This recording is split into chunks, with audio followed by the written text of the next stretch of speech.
Bonjour à tous. Pour ce nouvel audio learning, je vous propose de découvrir la recette d'un feedback réussi.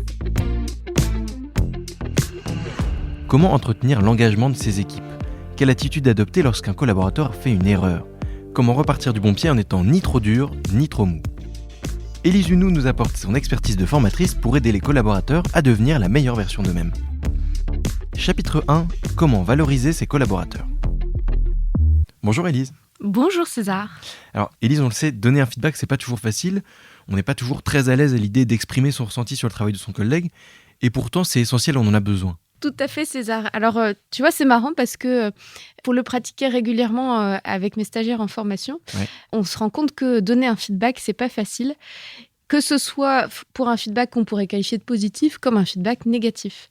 Mais c'est vrai que c'est encore pire quand c'est un feedback négatif parce qu'on se demande comment la personne va réagir, est-ce que je vais pas mettre à mal notre relation, etc. Donc c'est un vrai sujet de savoir faire un feedback à ses collègues ou bien à son manager ou à son collaborateur évidemment. Complètement. Tu parlais il y a quelques instants de feedback positif, feedback négatif, mais quand on préparait cet épisode, tu disais, au fond, un feedback, c'est toujours constructif, c'est jamais complètement négatif.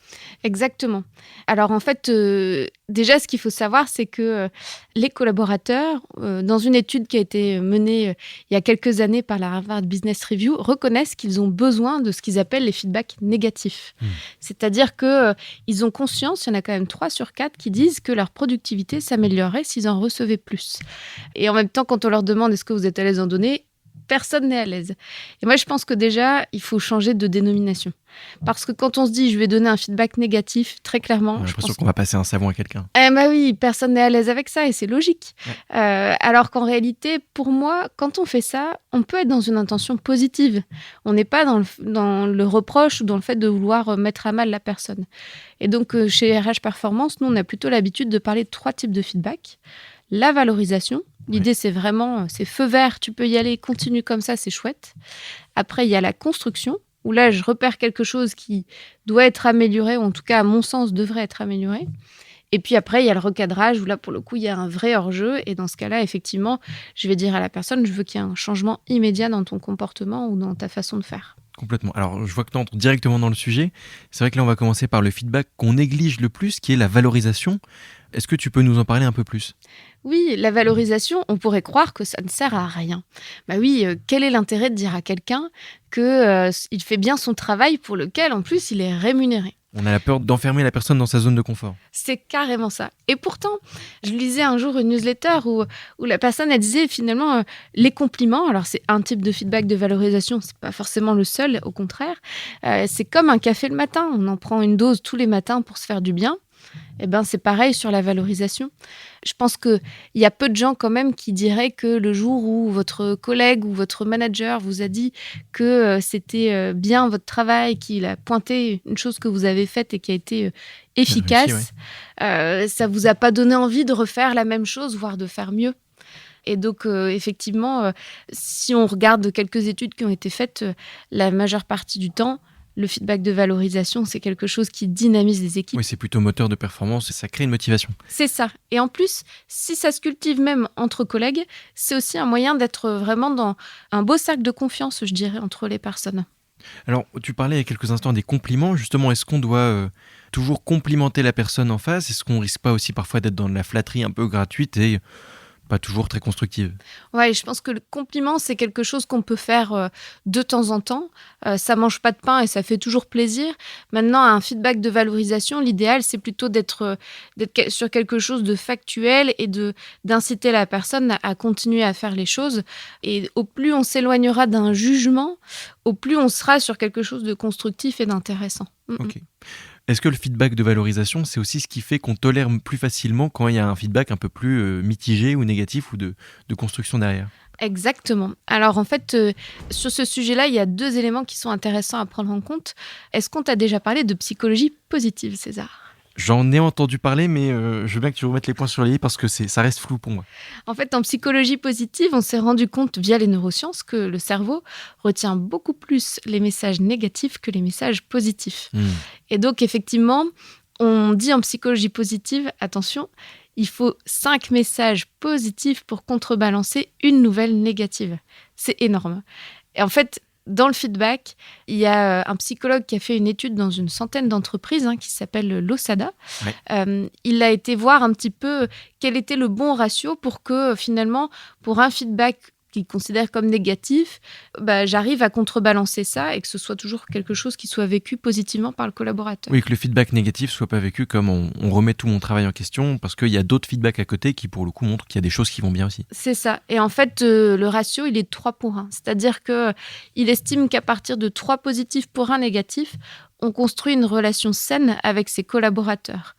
Il dit bien sûr que c'est croissant. Si j'en fais 4 pour 1, 5 pour 1, ça booste la performance des équipes. Mais pour lui, le minimum, c'est 3 pour 1. Quand tu dis 3 pour 1, c'est pas forcément dans la même conversation où on va lister pêle-mêle ça va bien, ça va bien, ça aussi. Mais par contre, ce qui va pas, c'est ça. Comment tu construis ce 3 pour 1 ? C'est plus quelque chose qui s'étale dans le temps ? Ouais, exactement. Le risque, sinon, c'est que tu pourrais tomber dans ce qu'on appelle le feedback sandwich, c'est-à-dire j'ai envie de faire passer un message pas très sympa, du coup, je l'entoure de messages positifs et j'espère que ça sera digeste. Là, l'idée, c'est plutôt d'avoir conscience que si au quotidien, je cultive la valorisation régulière, eh bien, le jour où j'ai plutôt de la construction, du recadrage à faire passer, j'aurai suffisamment nourri mon collaborateur avec du positif pour qu'il puisse bien vivre le retour que je lui fais le jour où ça va moins bien. Et donc, comment on fait pour faire un bon feedback de valorisation ? Je pense qu'on a tous déjà reçu parfois un feedback un peu maladroit où on dit ça c'est génial, la façon dont tu fais telle manière c'est très bien, mais paf là, un petit crachat. Ouais. Et ça atténue parfois la portée aussi du feedback positif. Ouais, alors là, tu viens de nommer, de donner un exemple de ce qu'on appelle chez nous un cadeau caca. Alors, qu'est-ce que c'est qu'un cadeau caca ? Bon, déjà, pourquoi on l'appelle comme ça ? Juste pour faciliter la mémorisation, tout simplement. Mais c'est un faux cadeau, c'est-à-dire que comme on sait que le cerveau retient plus facilement le négatif, un «c'était bien mais» va toujours marquer la personne sur la deuxième partie de la phrase. Ouais, c'est ça, on retient ce qu'il y a après le mais et pas avant. Voilà, donc ça peut arriver, mais du coup, je suis plus dans une démarche de valorisation. En tout cas, je dois prendre conscience que l'impact positif que je voulais générer, il est pas là.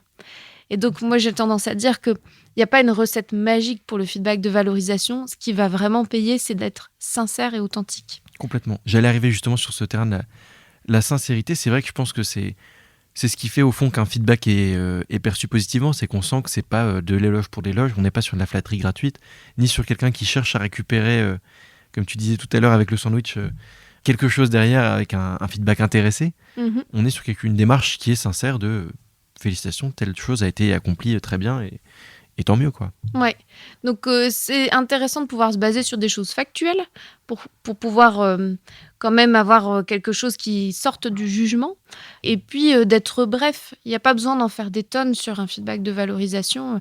L'idée, c'est que ça reste quelque chose qui est facile à distribuer et qui sort pas de nulle part complètement surjoué. L'idée, c'est vraiment de construire ça de manière la plus simple possible. Et je pense que ça vaut le coup aussi de réfléchir à comment la personne, elle apprécie ses feedbacks, voir un peu comment elle réagit pour pouvoir réadapter. Si c'est quelqu'un qui est mal à l'aise avec les qualités qu'on peut lui reconnaître, vaut mieux y aller en douceur. Et puis si c'est quelqu'un avec qui c'est OK, vous pouvez y aller sans problème. Je reviens sur un point qu'on a évoqué rapidement tout à l'heure, mais est-ce qu'on risque pas, malgré tout, d'enfermer les gens dans leur zone de confort, de les infantiliser en leur disant ah, c'est très bien, félicitations, gommette rouge, gommette bleue. En fait, oui, on pourrait arriver là-dedans si je pense dans son approche, on est très scolaire. Après, je dirais que si tu te tournes vers l'avenir, que tu es à encourager la personne à faire de cette manière-là la prochaine fois, voire même si tu lui dis, tu vois, ça c'est quelque chose qui va t'aider pour ce projet-là, qui est peut-être un projet qui fait sortir de la zone de confort, là, pour le coup, ça donne du sens. Ouais, complètement. Super. Merci Élise. Alors justement, comment établir un feedback constructif ? C'est l'objet de notre prochain chapitre. À tout de suite.